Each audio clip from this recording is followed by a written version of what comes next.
She can sleep on the sofa. Those 6 words instantly shattered the 67 years I had spent believing I knew what family love was. And worst of all, they were spoken by my own son's wife, allocating the rooms in the house I had paid for, as if I were some homeless stray dog. But wait, because what happened after I heard that phrase changed not only my life, but the life of my entire family forever. And when you learn about the silent revenge I prepared, you'll understand why you should never, ever underestimate an American grandmother who has nothing left to lose. If you want to know how a 67-year-old woman became the nightmare of her manipulative daughter-in-law, subscribe now because this story is going to give you chills. My name is Martha. I am 67 years old, and what I'm about to tell you happened 3 months ago at a vacation home in Miami Beach, Florida, that I rented for $3,500. Money that came from my savings, from the pension I religiously saved since becoming a widow, dreaming of moments like this. A perfect week with my son Robert, my daughter-in-law Patty, and my 2 grandchildren. What I didn't know was that for Patty, I wasn't the grandmother who deserved respect. I was just the wallet, paying for everything. I was standing there, hiding behind the kitchen door, like a thief in my own reservation, listening to Patty explain the room distribution to her mother on the phone. Mom in the master, Dad in the second, the kids in the back. She can sleep on the sofa. She didn't even have the respect to use my name. My heart felt like it was trying to pound its way out of my chest. I felt the strength drain from my legs and had to grab the doorframe to keep from collapsing right there. Me? The woman who had worked double shifts at the factory to pay for Robert's education. The one who sold even my gold earrings to help him start his business. Was I going to sleep on the sofa in the house I was paying for? But what came next completely destroyed me. Oh, Mom. You'll see. Martha won't say anything. She's one of those old ladies who does everything to be liked. She paid for the whole house without anyone even asking her to. Can you believe it? Women of her generation are like that. Submissive. They put up with anything just to avoid causing trouble. Old lady, submissive, as if my 67 years of life, my sacrifices, my dignity, meant nothing. In that moment, something broke inside me. It wasn't just my heart.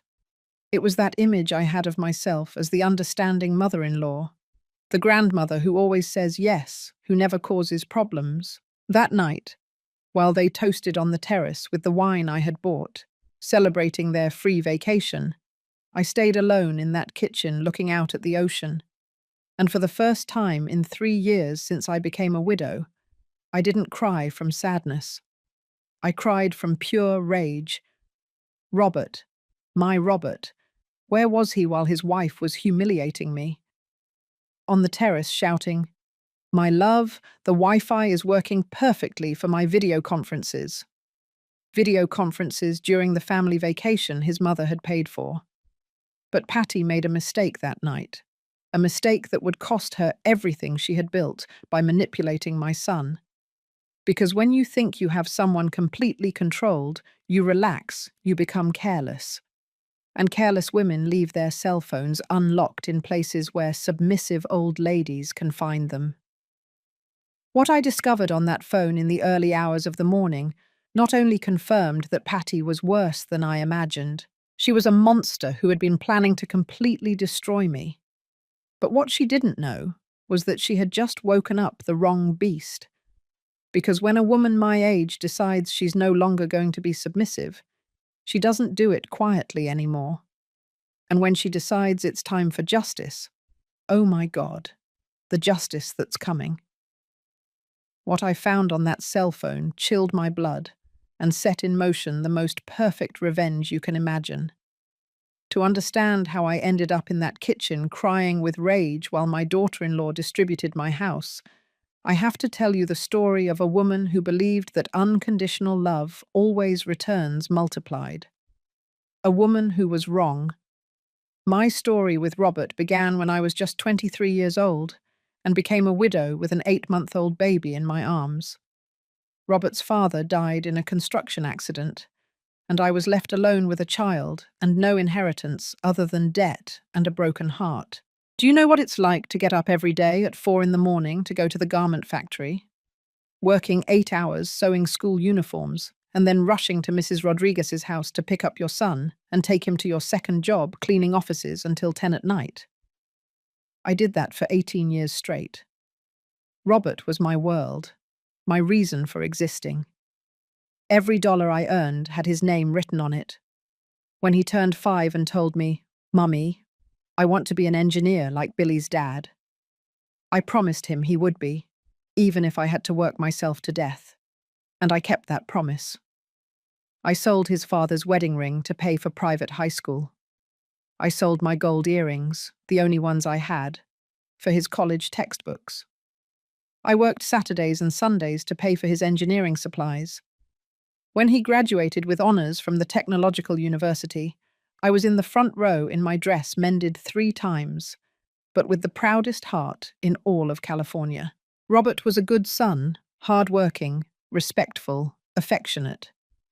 After graduating, he got a job at a construction company, and 2 years later, he came home with bright eyes telling me, "Mum, I want to start my own company.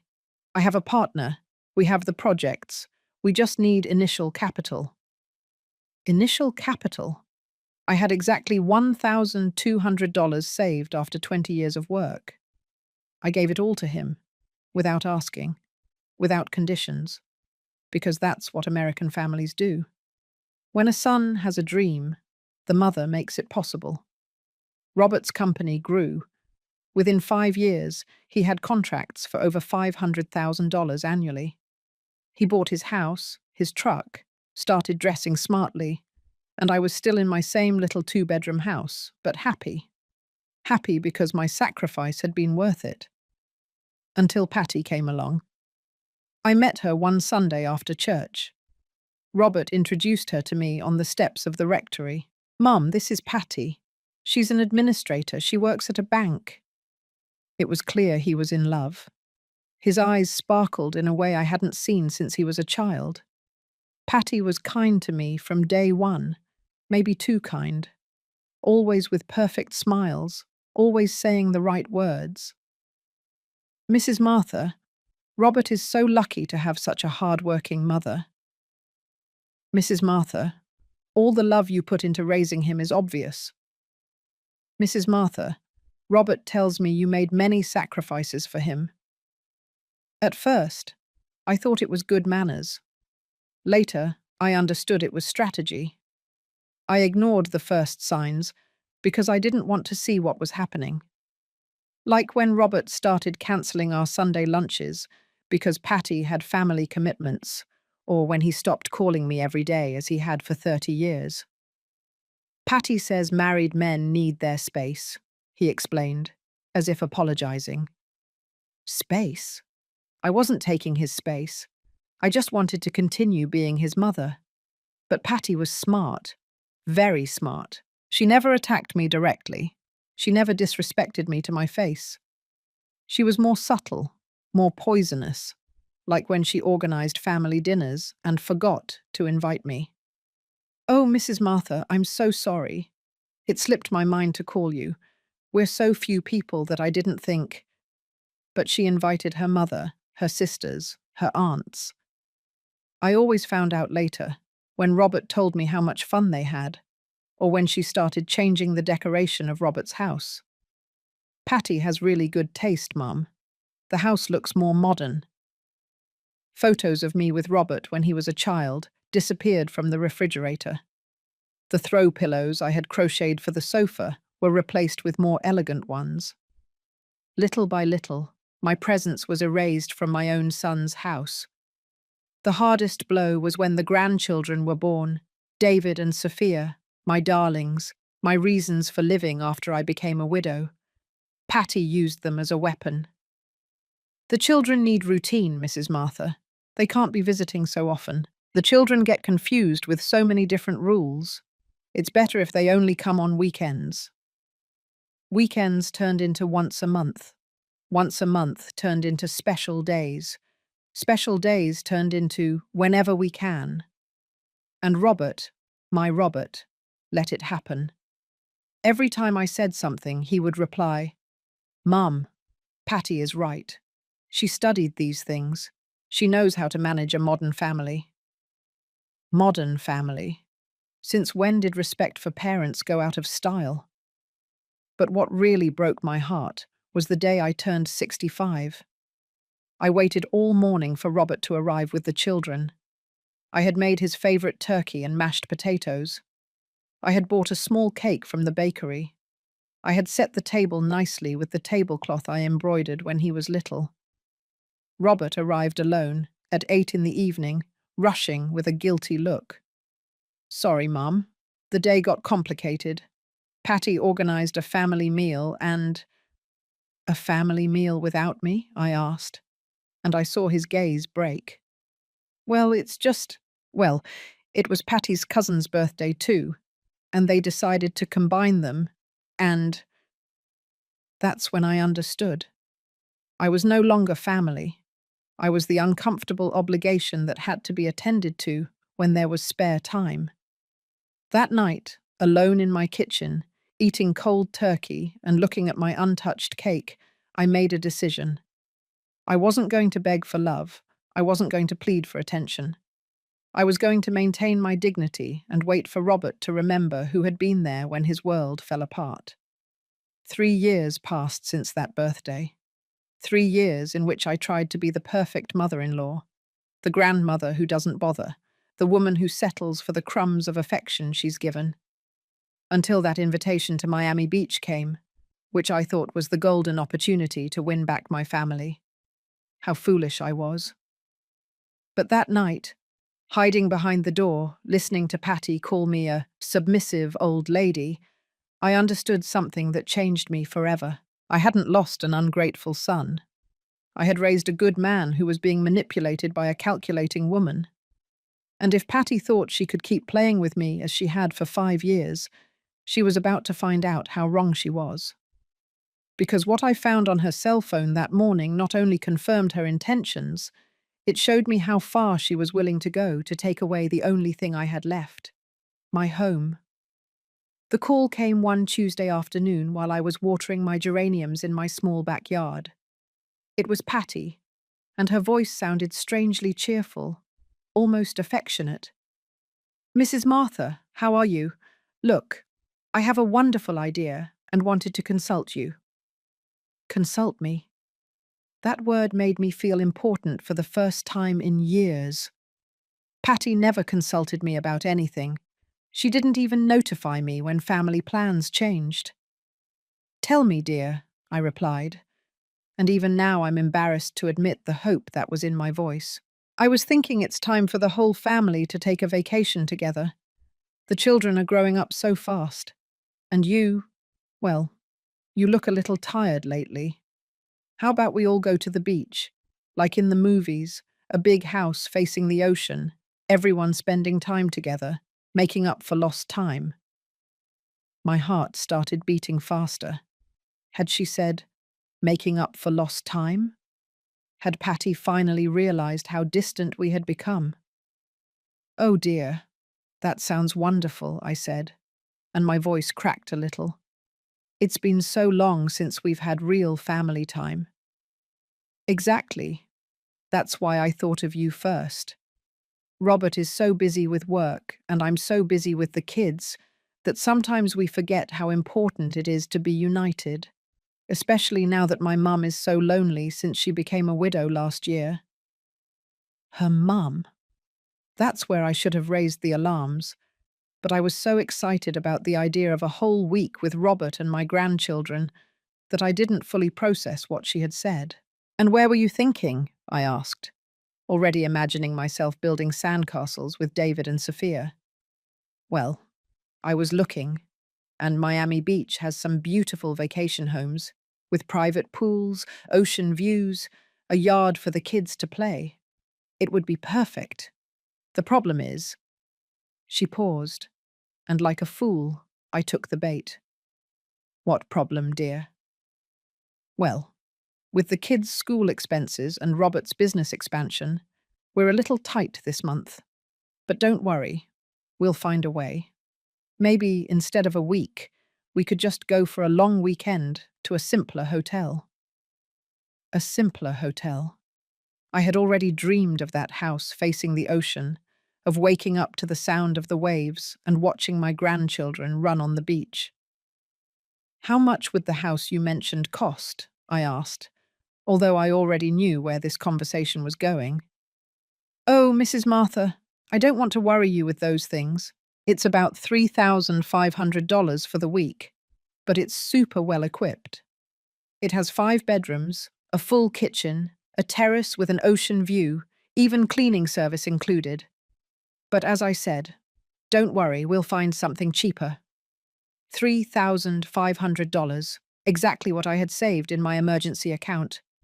The money I had put together, penny by penny for 3 years, saving everything I could from my pension, just in case. And that's where Patty showed how smart she was at manipulating. You know what, Mrs. Martha? Better leave it. I don't want you to feel obligated to anything. Robert and I will find a way to take a vacation later, when the financial situation improves. The kids will understand. The kids will understand? My grandchildren, who had asked me last week when we were going to the beach together, were going to understand that Grandma hadn't made the effort to take them. No, wait, Patty, I said quickly. Let me think about it. But there was nothing left to think about. In my mind, I was already seeing David learning to swim in that private pool, Sophia collecting seashells on the beach, Robert relaxed for the first time in years, remembering why he loved his mother so much. You know what, dear? I'll pay for the house. There was a silence on the other end of the line that lasted barely a second, but now, remembering it, it seems eternal. A silence in which I'm sure Patty smiled like a shark that has just smelled blood. Really, Mrs. Martha? Oh no, I can't let you do that. That's a lot of money. Dear, that's what I work for, so my family can be well. Besides, I haven't treated myself like this in years. It will be my gift to all of us.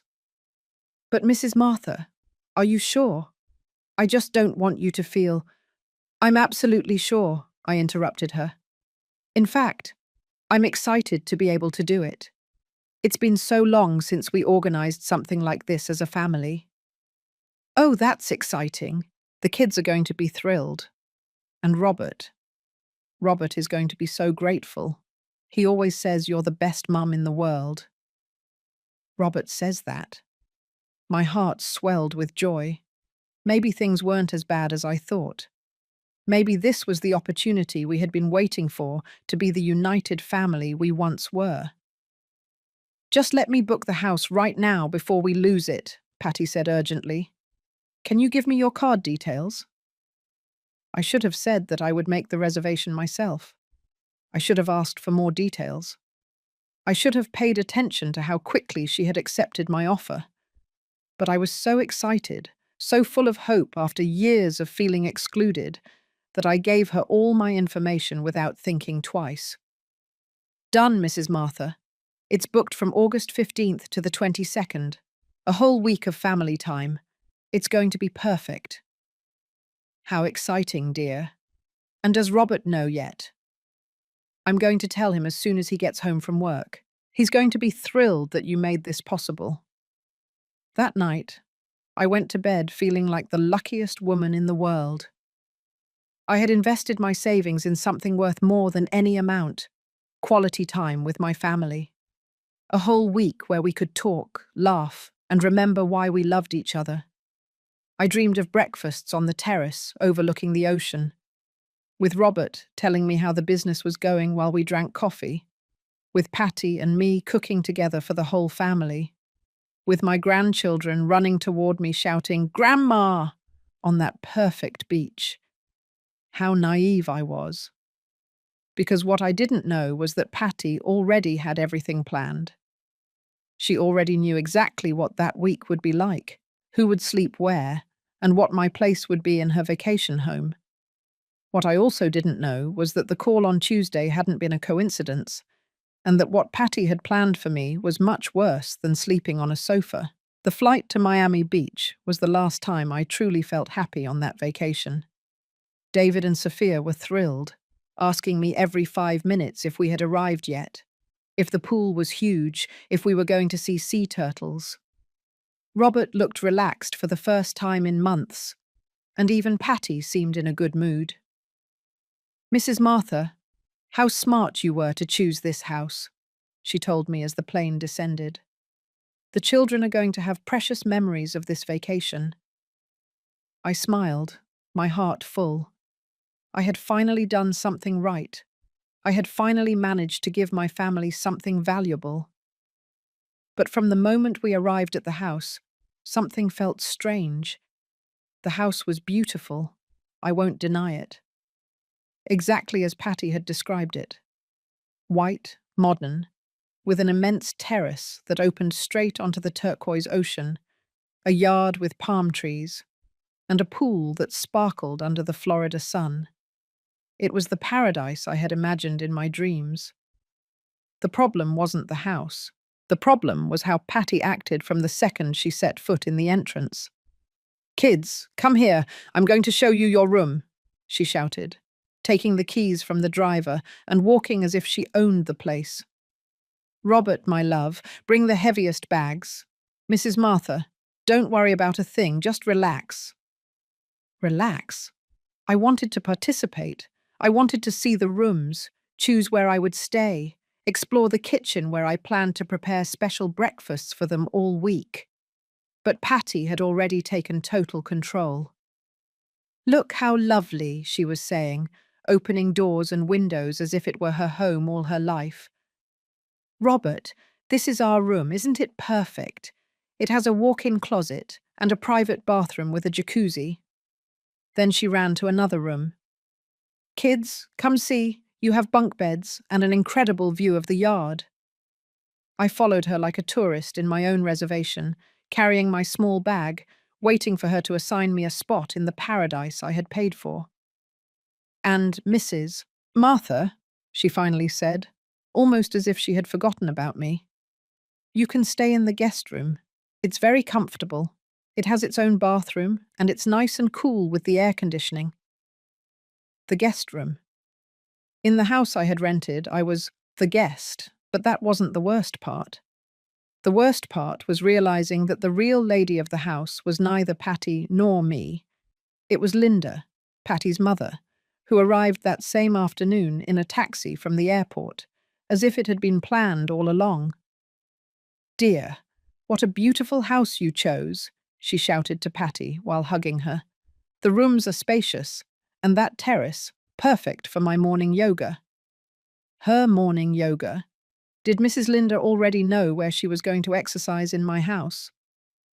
"Mum, I'm going to show you your room. It's the master with the best ocean view," Patty said, and I felt like I had been slapped. The master room, for Patty's mother. And where was I going to end up? "Patty," I said softly, trying not to sound annoyed in front of the children. "I thought we were going to organize ourselves together. I didn't know your mum was coming." "Oh, Mrs. Martha, I forgot to mention it.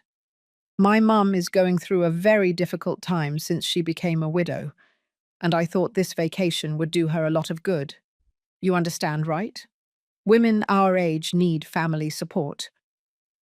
Women our age? Linda was 62, I was 67, but apparently she deserved the master room and I deserved the guest room.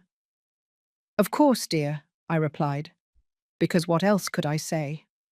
The children were there, running around excitedly, and I didn't want to be the sourpuss who ruined the first day. But Robert, my Robert, didn't say anything, not a word of protest, not even, "Mum, are you comfortable with this arrangement?" Nothing. During that first afternoon, while I was unpacking in my guest room, I listened to the voices of Patty and her mother, organizing the whole week as if I didn't exist. "Tomorrow we can go to the Everglades, but early to avoid the heat.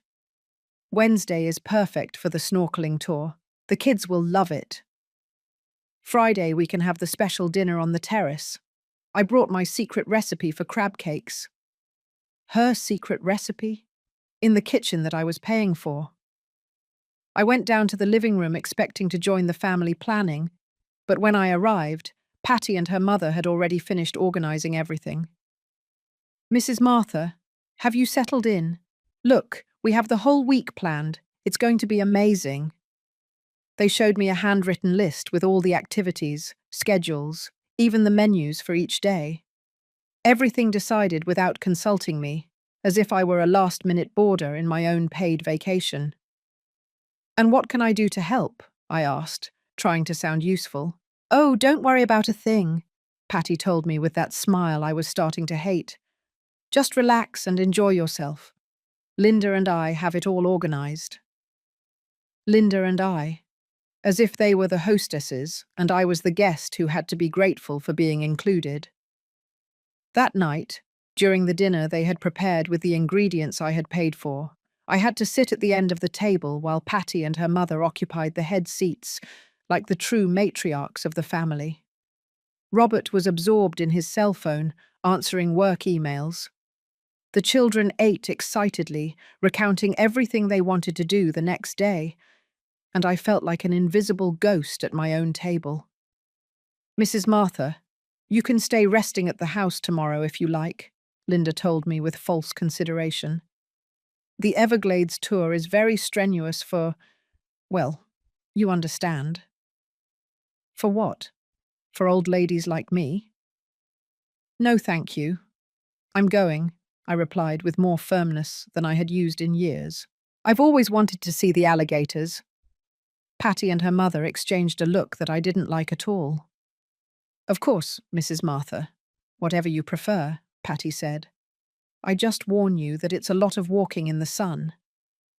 As if I were so fragile that I couldn't walk. As if I hadn't worked on my feet 8 hours a day for 30 years of my life. That night, lying in my guest room, while listening to the laughter of Patty and her mother on the terrace enjoying the wine I had paid for, I understood that I had made the biggest mistake of my life. I hadn't organized a family vacation.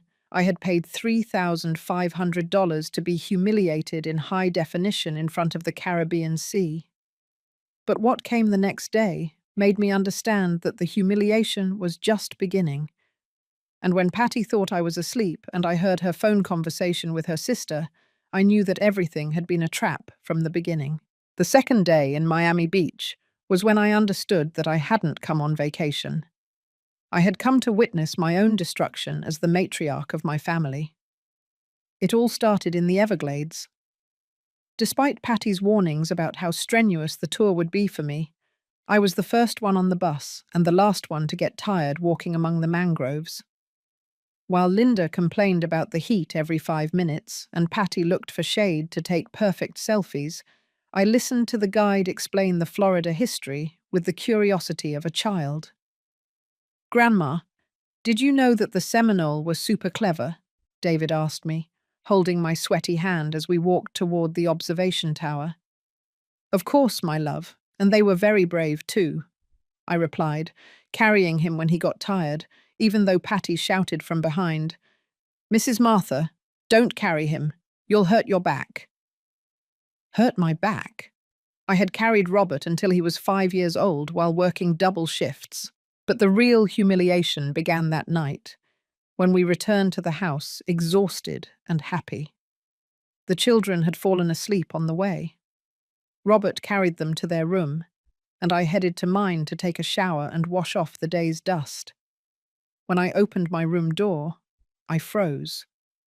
All my things were packed in my suitcase, placed on the bed as if I were an unwanted guest who had to leave. Patty! I yelled from my room, my heart pounding so hard I thought I was going to have a heart attack. She appeared at the door with that fake smile I knew so well, but this time with a glint in her eyes that gave me the chills. Oh, Mrs. Martha, how embarrassing. I forgot to tell you. My cousin Alice just arrived by surprise with her husband, and they urgently need a room. They're on their honeymoon, can you imagine? I couldn't say no. Her cousin, in my vacation home, and I had to leave my room for strangers. But Patty, I said, trying to stay calm, where am I going to sleep? Oh, don't worry. The sofa in the living room is super comfortable. It even has memory foam cushions. You'll be better off than in any five-star hotel. The sofa. At my 67 years old, after paying $3,500, after working my whole life to give my family everything, they were sending me to sleep on the sofa as if I were a beggar. And can't she stay in another room? I asked, feeling my voice break. What other room, Mrs. Martha? My mum is in the master. We're in the second. The children are in the third. There are no more rooms. Yes, there were more rooms. There was a small study in the back that had a sofa bed, but clearly that was reserved for storing Patty's and her mother's things, as if it were their personal closet. Patty, I paid for this house, I told her firmly for the first time, and I saw her face change for a second. Yes, Mrs. Martha, and we all thank you very much. That's why we don't want you to worry about anything. We'll make sure everyone is comfortable. You just relax. Relax? On the living room sofa? Robert appeared at that moment, sweating and tired from carrying sleeping children. What's going on here? He asked, seeing our tense faces. Nothing, my love, Patty immediately said. I was just explaining to your mum that Alice and Ricardo arrived by surprise and we need to rearrange the rooms. Ah, perfect, Robert said without even asking for details. Have you eaten dinner yet? I'm starving. Perfect. Did he think it was perfect that his mother was sleeping on the sofa while strangers occupied her room? That night was the longest of my life. I lay on that sofa in my cotton nightgown, covering myself with a thin blanket Patty had found in the cleaning closet, listening to the laughter of my entire family, enjoying their rooms in the house I had paid for. I listened to the children excitedly talking in their room about everything they had seen that day. I listened to Robert and Patty talking in low voices in their air-conditioned room. I listened to Linda moving around in the master room that should have been mine, and there I was, on the living room sofa, feeling every spring dig into my back, wondering how I had become so insignificant in my own family. But what really destroyed me happened at 2 in the morning. Patty came down to the kitchen to get water and didn't realize I was awake. She spoke softly on the phone, but in that house, everything could be heard. Carol, can you believe how easy it was? She was saying to her sister with a chilling laugh. The old lady paid for everything without asking questions. $3,500, can you believe it? And now she doesn't even dare to complain that I sent her to the sofa. Old lady. The old lady who paid for everything. No, she won't say anything. She's one of those mothers-in-law who does everything to be liked. Robert is already completely on my side. He doesn't defend her like he used to. The truth is, I even feel sorry for how desperate she is for attention. Desperate for attention? For wanting to be treated with respect on the vacation I myself was paying for? I swear it's pathetic, Carol. Today at the Everglades, she started carrying David as if she were a young grandmother, just to get attention. Robert was even embarrassed. Robert was embarrassed of me? For carrying my own grandson? But what came next was the dagger that pierced my heart. The best part is that now that I've confirmed she's this submissive, we can proceed with the plan I told you about. Robert is almost convinced that she needs, more specialized care. He says he's noticed her being more forgetful lately, more fragile. Plan? What plan? And what specialized care were they talking about? Yes, sis. In 6 months, maximum, we'll have her somewhere where she's well cared for, and we can live peacefully without her always meddling in our affairs. In that moment, I understood everything. It wasn't just about humiliating me on a vacation. It was about getting me out of Robert's life forever. I lay there, stretched out on that sofa, crying silently while Patty went back up to her room in my house, planning how to institutionalize me to keep my son completely.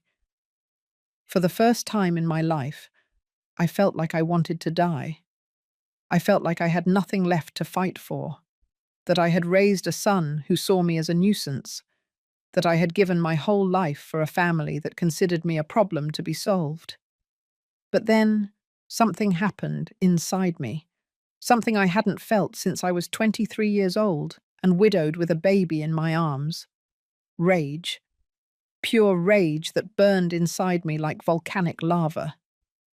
No, I wasn't going to let them send me to a nursing home as if I were trash.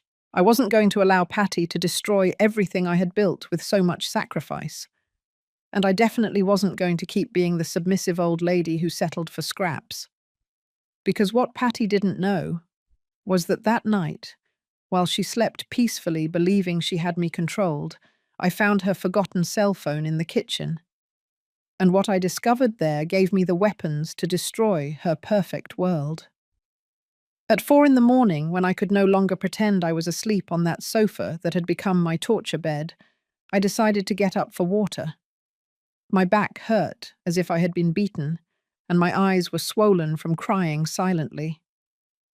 The house was completely silent.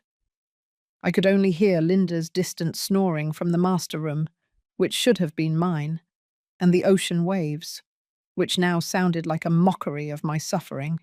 I walked barefoot toward the kitchen, trying not to make noise in my own vacation house, when I saw it, Patty's cell phone lying on the kitchen counter, glowing with the screen on. She had forgotten it after her late-night call with her sister Carol. Normally, I would never have touched another person's phone. I was raised with values, with respect for others' privacy.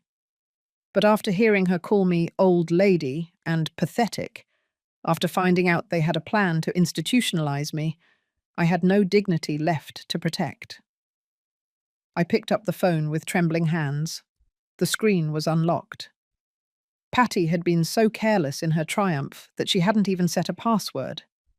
The first messages I saw were with her sister Carol, and what I read confirmed that I wasn't crazy. I wasn't imagining things. Everything had been calculated from the beginning.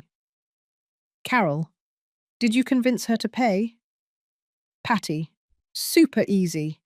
I told her it was to bring the family together and she took the bait. $3,500 right out of her savings. Carol, ha ha ha ha ha ha, you're wicked, and Robert doesn't suspect anything. Patty, not at all.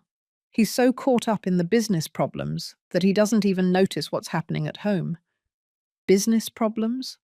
What problems? Robert had always told me everything was going great. I kept reading, and every message was a deeper stab. Patty, the best part is that I already have the psychologist on my side.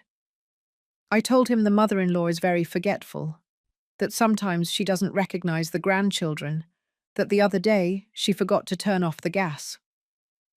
Carol, is that true? Patty, please, the old lady is more lucid than you and me combined, but the doctor doesn't know that. I already have the psychological report that says she needs constant supervision. A psychological report. She had fabricated a false psychological report to justify institutionalizing me. My hands trembled so much I almost dropped the phone. But there was more, much more. I went into the messages with someone named Dr. Purr, James, and what I found took the air out of my lungs. Dr. James, Mrs. Patty, the papers for the institutionalization are ready. With the psychological report you sent me, there will be no problem arguing mental incapacity. Patty, perfect. And what about the property issue? Dr. James, your husband, as the sole heir, can manage all of his mother's assets. The house, the bank accounts, everything immediately transfers to his administration. My house, they wanted my house. The little two-bedroom house that I had worked 30 years for, that I had paid for dollar by dollar with the sweat of my brow, for which I had sacrificed even food so as not to miss a single monthly payment. With my eyes full of tears of rage, I continued investigating on that phone that had become my family's Pandora's box. I found a conversation with a certain Attorney Smith that chilled my blood. Attorney Smith: Patty, the numbers don't lie. Robert's company has debts of $200,000. If they don't pay in the next 3 months, there will be foreclosures. Patty: What if we sell the old lady's house? Attorney Smith: With the $180,000 it's worth, they cover almost all the debt. But she needs to sign voluntarily, or Robert needs legal power over her assets. $200,000 of debt. Robert was ruined, and I didn't know it. Patty didn't just want to take away my home out of malice. She needed me out of the way to save her assets with my sacrifice. But what I found next showed me the extent of this woman's betrayal. Photos. Hundreds of photos in a hidden folder. Photos of Patty with a man who was not Robert. Kissing, hugging, in elegant restaurants, in hotels, in situations that left no room for doubt. And the messages with that man saved under the name insurance work. Insurance work. Love, we're almost ready. As soon as the old lady is admitted and her house is sold, Robert can declare bankruptcy. We lose the company, but we save the money. Patty: And after? Insurance work. Then I divorce my wife, you divorce Robert, and we go live in Puerto Rico with the clean money. It couldn't be real. It couldn't be that my daughter-in-law was planning not only to steal my house and institutionalize me, but also to destroy Robert financially and emotionally to run off with her lover. I stood there in that kitchen at 5 in the morning, reading message after message that shattered every illusion I had about my family. Patty wasn't just manipulative. She was a professional con artist who had seen the perfect victims in Robert and me. But there was something else. Something that gave me the first spark of hope in days. A message from just 2 hours before, when Patty thought I was asleep on the sofa. Patty: Carol, tomorrow night the old lady is going to sign the papers. I'm going to tell her they are health insurance documents, but they are actually the legal powers we need. Tomorrow.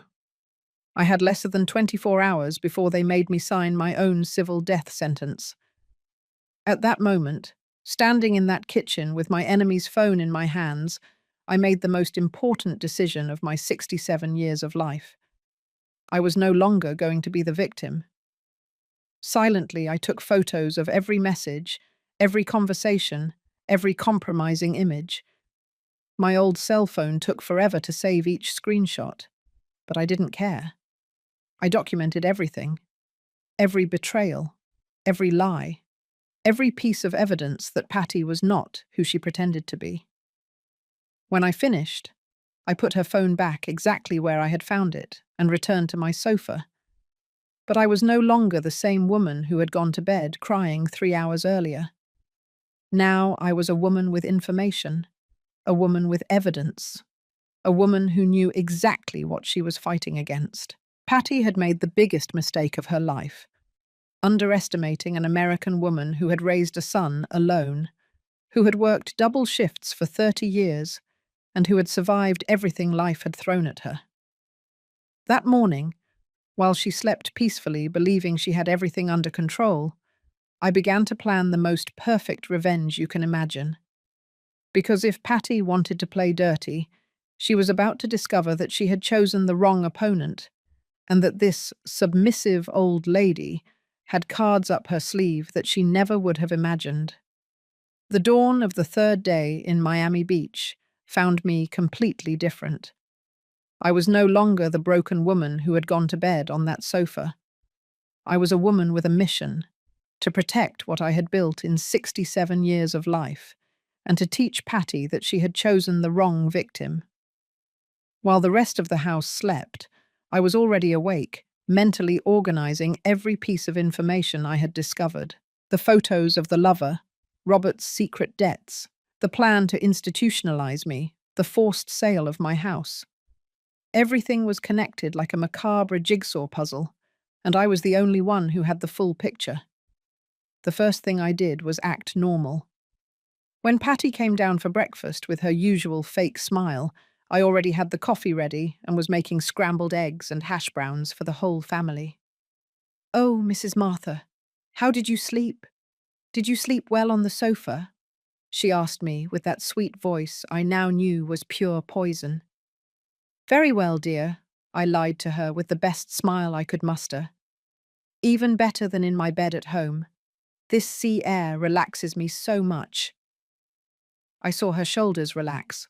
She thought she had won, that she had completely tamed me, that I was so submissive I even thanked her for making me sleep on the sofa.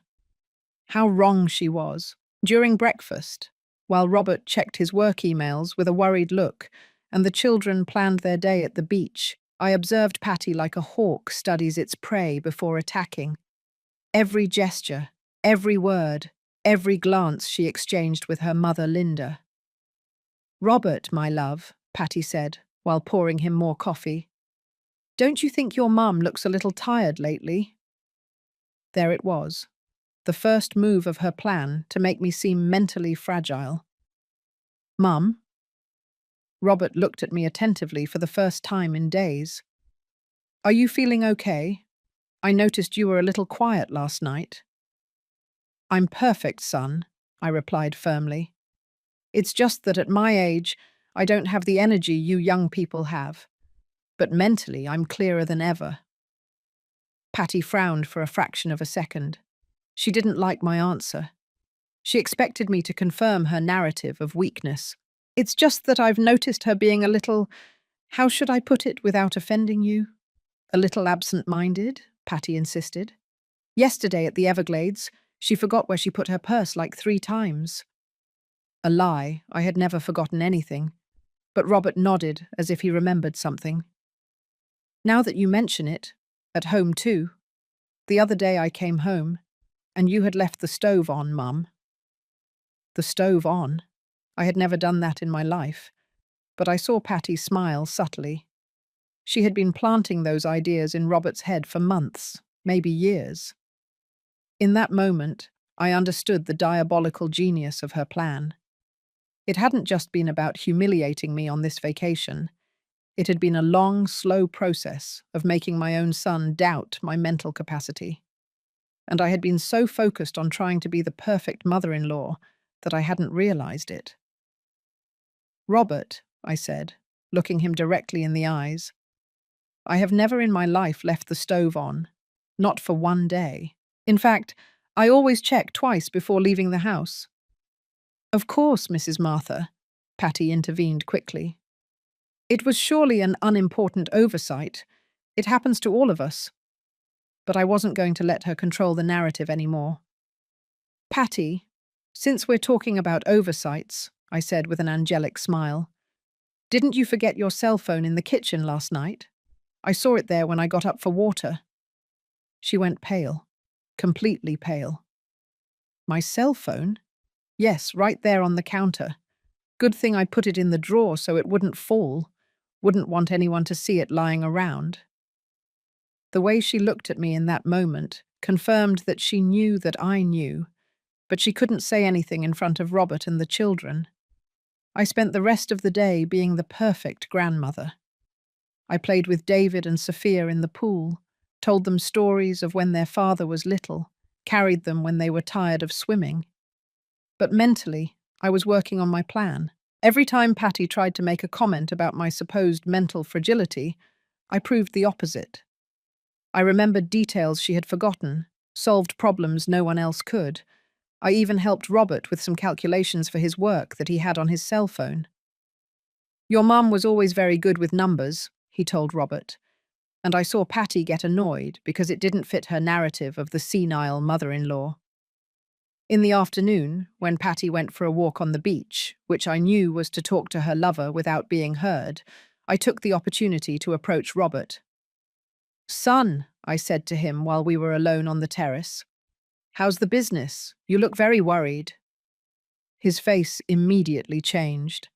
That was his weak spot. It's complicated, Mum, but I don't want you to worry. We'll get through this. Very complicated? I insisted with the most loving voice I could. It's just temporary cash flow problems, nothing that can't be solved. Cash flow? $200,000 of debt was not a cash flow problem. And is Patty helping you? She studied administration, right? Yes, she supports me a lot. In fact, it was her idea that we shouldn't tell you anything so you wouldn't worry. Patty's idea, of course, to keep me in ignorance so she could execute her plan without interference. That night, after everyone had gone to sleep and I was back on my torture sofa, I began the second phase of my operation. I took out my old cell phone and started researching everything I had seen on Patty's phone. I searched for Dr. James, who had made the false psychological report. I searched for Attorney Smith, who was handling Robert's fraudulent bankruptcy. With the house's slow Wi-Fi connection, it took me hours, but I found valuable information. Dr. James had been sanctioned twice for falsifying medical reports. Attorney Smith was known for helping his clients hide assets before declaring bankruptcy. Patty hadn't just chosen me as a victim.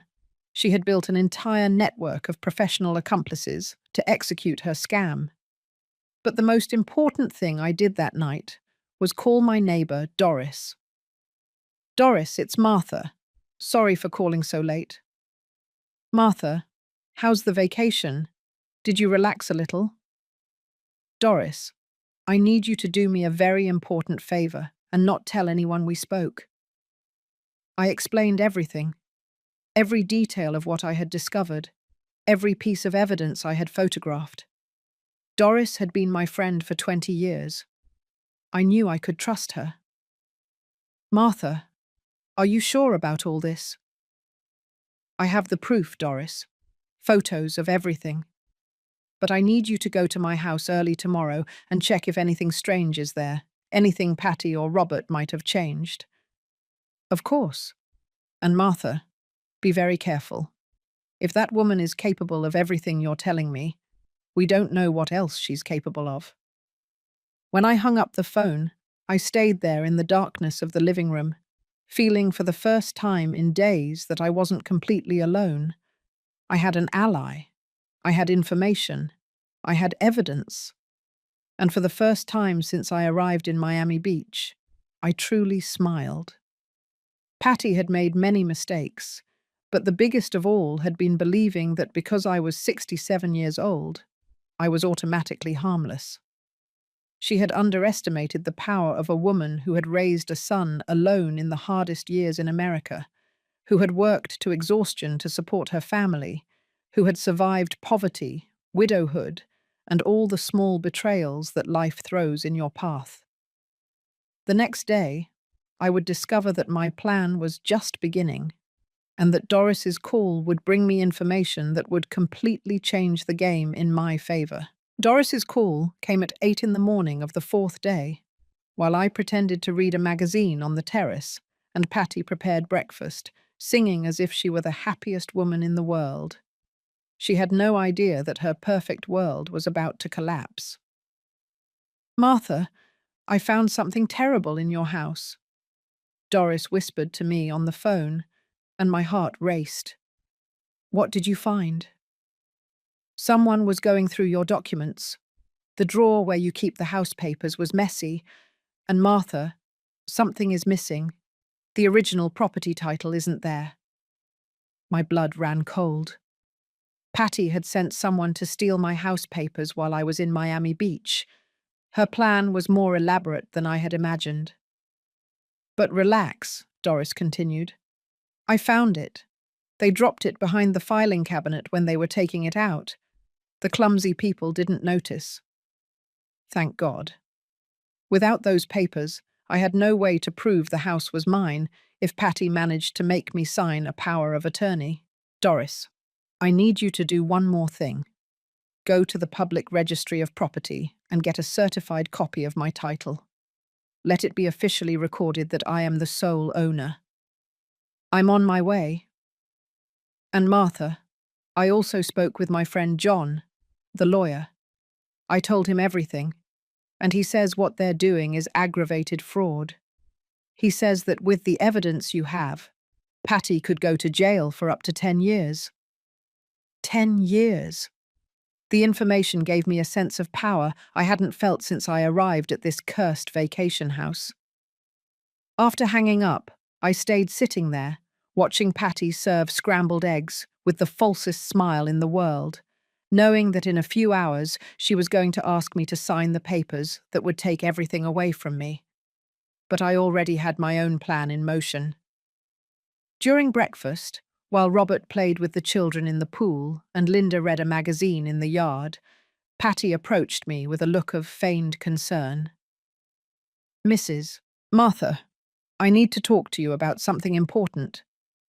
Here it came, the moment I had been waiting for. "Of course, dear. Tell me."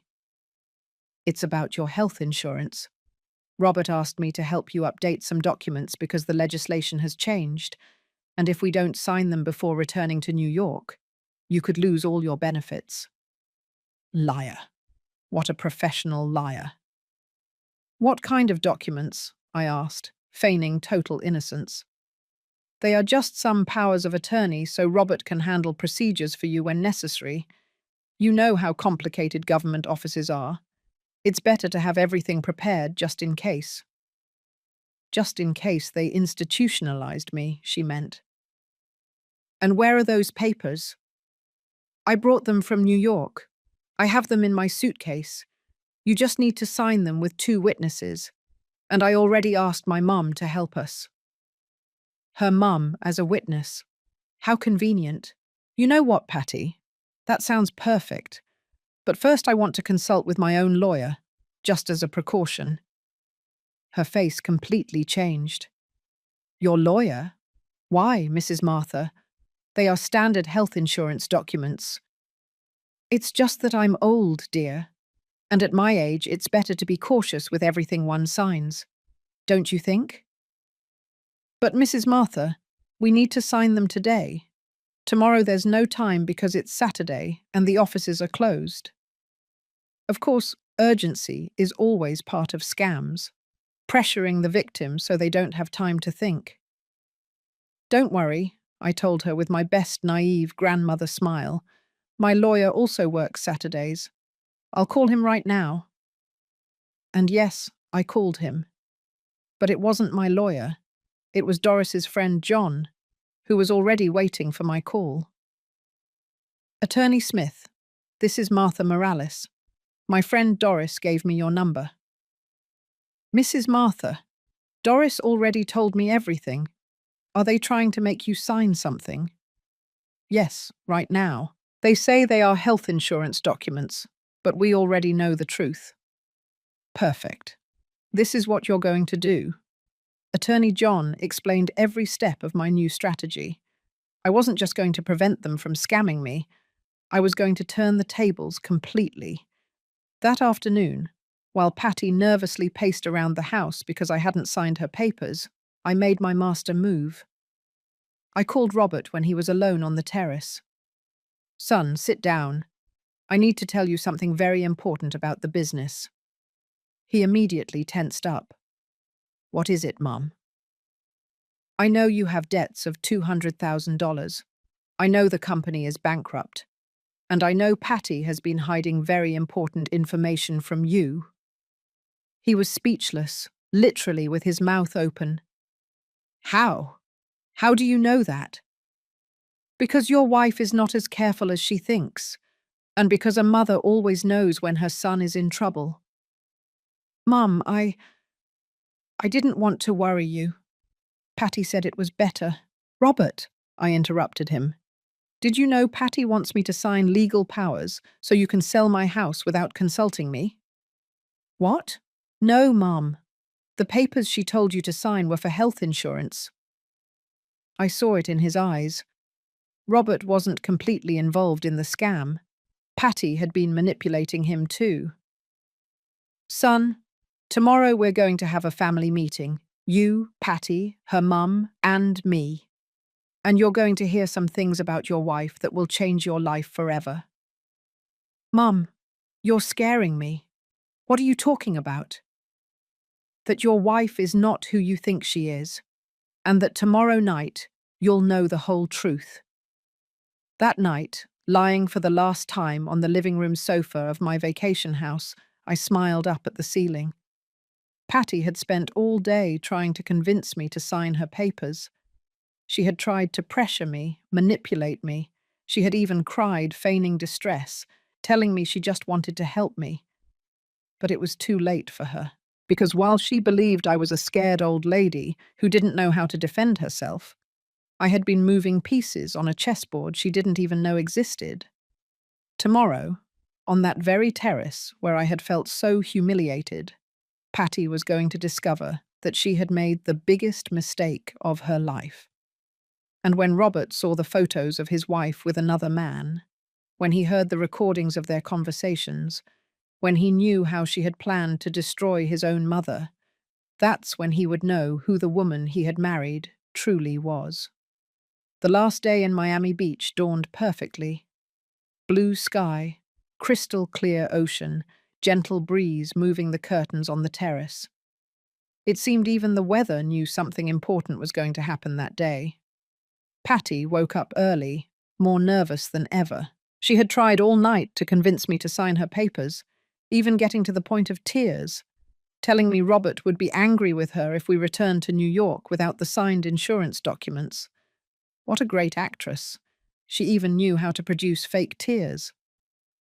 "Mrs. Martha, please," she begged me during breakfast, while Robert packed the bags.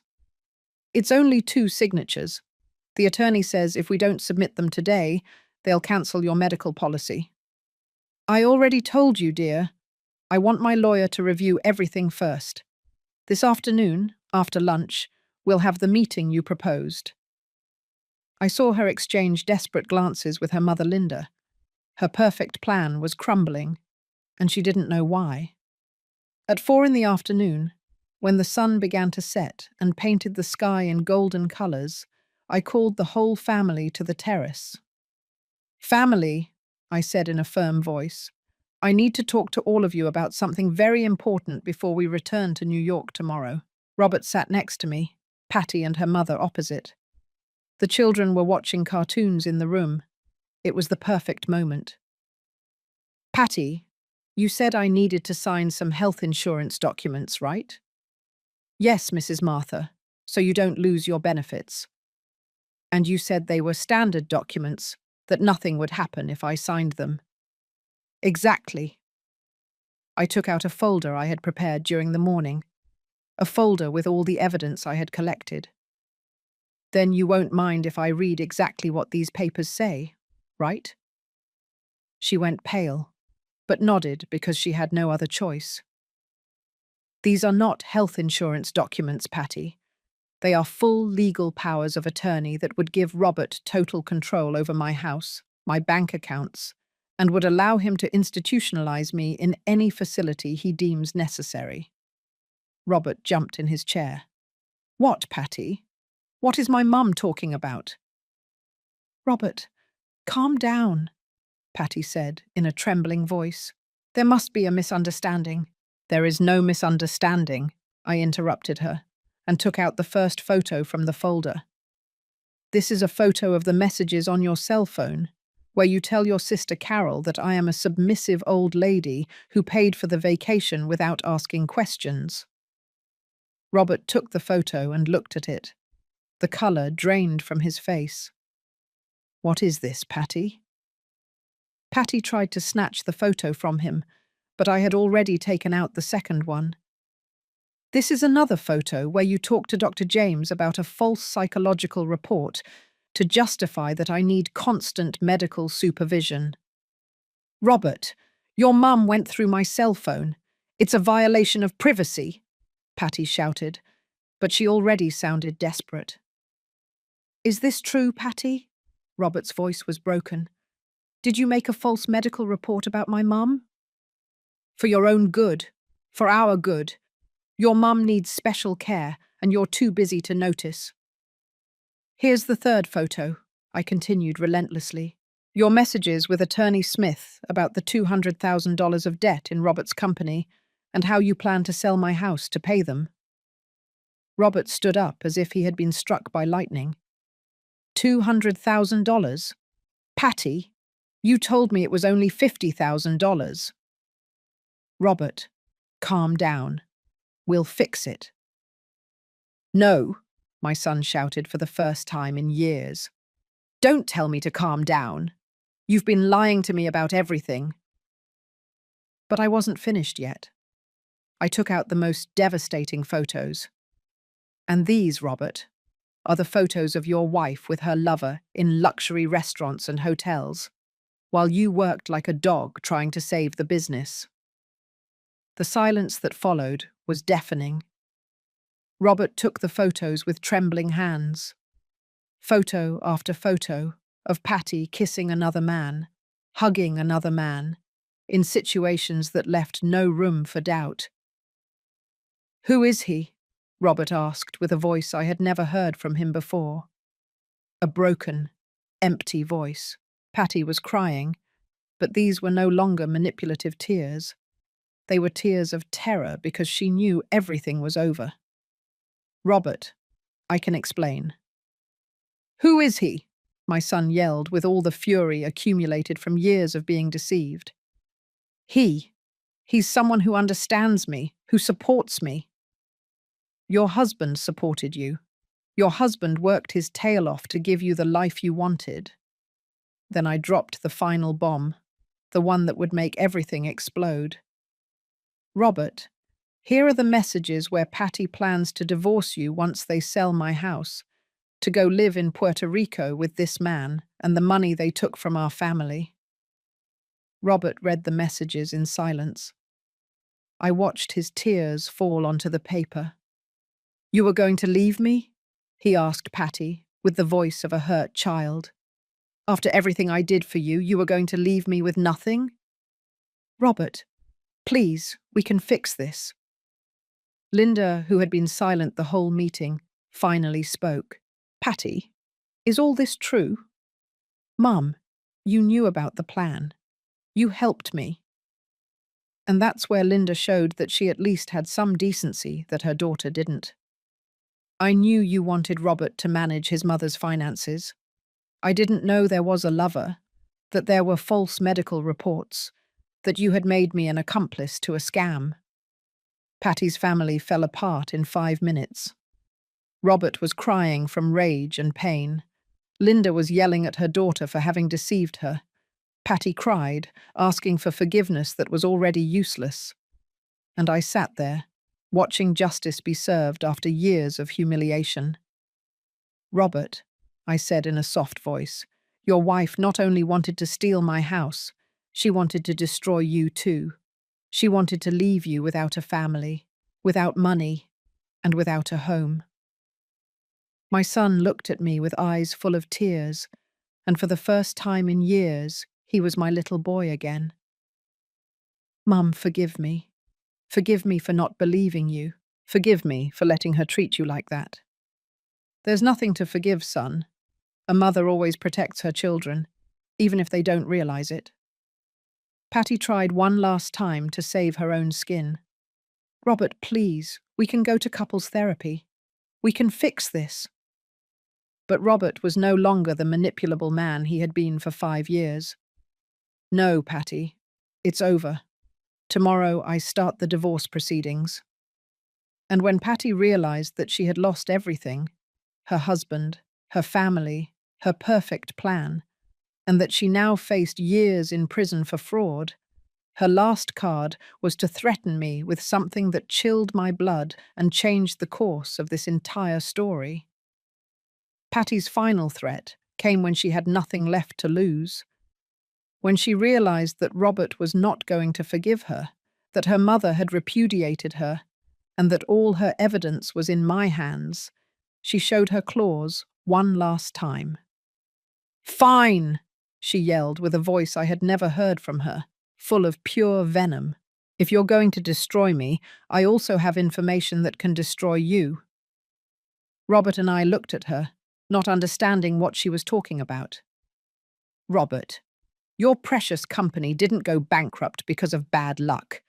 It went bankrupt because you and your partner were diverting government money for 2 years. I have all the fake invoices you made. The world stopped. Robert went white as a sheet. What are you talking about, Patty? She's talking about the government contracts you inflated, the works you charged for without finishing, the materials you never bought but reported as expenses. Robert collapsed into the chair. I saw in his eyes that it was true. Mom, he said in a broken voice, I didn't know it was illegal. My partner told me everyone did it, that it was the only way to be competitive. Patty smiled with pure malice. Martha, if you report me for fraud, I'll report Robert for corruption. Your perfect son is going to go to jail for 10 years. In that moment, I understood the endgame. Patty had been collecting incriminating information on Robert from the beginning, not out of love, but as life insurance for when this moment arrived. But she didn't know the woman she was messing with. Patty, I said with a calm that surprised even me. You're right. Robert made serious mistakes. And do you know what we're going to do about it? What? She asked, thinking she had won. We're going to confess everything. Tomorrow morning. Robert is going to return every last dollar that doesn't belong to him. He's going to pay the fines. He's going to assume the consequences of his actions. And he's going to rebuild his life honestly. Robert looked at me astonished. Mum? Because that's how my mother raised me, and that's how I raised you. Mistakes are confessed, repaired, and learned from. But they never, ever become chains for others to manipulate us. Patty couldn't believe what she was hearing. He's rich and corrupt, and I prefer him to pay for his mistakes with dignity than to live his whole life blackmailed by you. In that moment, Robert stood up, approached me, and hugged me as he hadn't hugged me since he was a child. You're right, Mom. We're going to fix everything, no matter the consequences. Patty had lost her last card. Her blackmail didn't work because she didn't understand that for a true family, honesty is worth more than money. 3 months later, I am here telling you this story from my renovated little house in Queens, New York. Robert kept his word, confessed everything, returned the money, paid the fines, and spent 6 months in prison. But when he came out truly free, without debt, without lies, without pending blackmail. Patty faced charges of fraud, falsification of documents, and attempted scam. She is serving 5 years in prison. Her lover abandoned her as soon as he found out she had no money left to steal. Linda apologized to me in tears. She hadn't known the magnitude of what her daughter was planning. Now she comes to invite me on Sundays, and we drink coffee while we talk about our grandchildren. Robert got divorced, sold everything he had left of the company, and now works as an engineer for an honest construction company. He earns less money, but he sleeps soundly every night. My grandchildren come to stay with me on weekends. David already knows how to make cinnamon coffee like my grandmother taught me, and Sophia is learning to embroider while she tells me about school. But the most important thing I gained from all of this was not justice. It was something I had lost without realizing it for years: my dignity. I learned that true love is not begged for, that respect is not negotiated, that at 67 or any age, a woman has the right to be treated as what she is, a valuable human being, not a nuisance to be tolerated. I learned that being kind doesn't mean being submissive, that being loving doesn't mean accepting mistreatment, that being a grandmother doesn't mean becoming invisible. For years, I believed my job as a mother was finished when Robert got married. Now I know that my job as a woman never ends, that I have the right to take up space, to have opinions, to be heard, to be respected. Not all women of my generation had the opportunities that young women have today, but that doesn't mean we have to settle for scraps of affection or crumbs of respect. If there's one thing I want you to take away from my story, it's this. It's never too late to defend yourself. It's never too late to set boundaries. It's never too late to say enough. And if you ever find yourself in a similar situation, remember, the family that makes you feel small is not family. True family embraces you when you fall. It doesn't push you to fall harder. Now, when I wake up every morning in my little house, water my geraniums, prepare my coffee, and watch the sun rise over my yard, I know this is my life, a life I built with work, defended with courage, and which I will live with dignity until the last day. Because an American woman who has lived 67 years, who raised a son alone, who worked tirelessly for her family, and who survived all the betrayals life threw at her, deserves to live her golden years in peace, with respect, and surrounded only by true love. If this story touched your heart, if it made you reflect on the respect our elders deserve, or if you know someone who needs to hear this message, leave me a comment telling me where you're following us from. Like if you believe all grandmothers in the world deserve to be treated with dignity, and subscribe to continue sharing real stories that teach us. It's never too late to defend ourselves, because at the end of the day, the sweetest revenge is not destroying the person who hurt you. It's living so well that they regret ever underestimating you.